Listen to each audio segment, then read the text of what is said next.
আঙ্গুর খাওয়ার ঘটনা। মানুষকে আল্লাহ পাক ইচ্ছা শক্তি প্রদান করেছেন।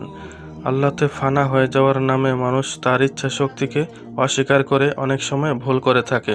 মাওলানা রুমি তার মসনবী শরীফে এরূপ ভুলের একটি ঘটনা উল্লেখ করেছেন। এক ব্যক্তি নিজের ইচ্ছা শক্তির ব্যাপারে উদাসীন হয়ে পড়ল। এক বাগানে ঢুকে কাউকে কিছু না বলেই আঙ্গুর খেতে লেগে গেল। বাগানের মালিক ছুটে এসে জিজ্ঞাসা করল, কে তুমি? আমার আঙ্গুর খাচ্ছ কেন? লোকটি বলল, আঙ্গুর আল্লাহর, আমি আল্লাহর। আল্লাহর আঙ্গুর আল্লাহর বান্দা খাচ্ছে, এখানে তোমার আমার বলার কিছু নাই বলে আবার খেতে লেগে গেল।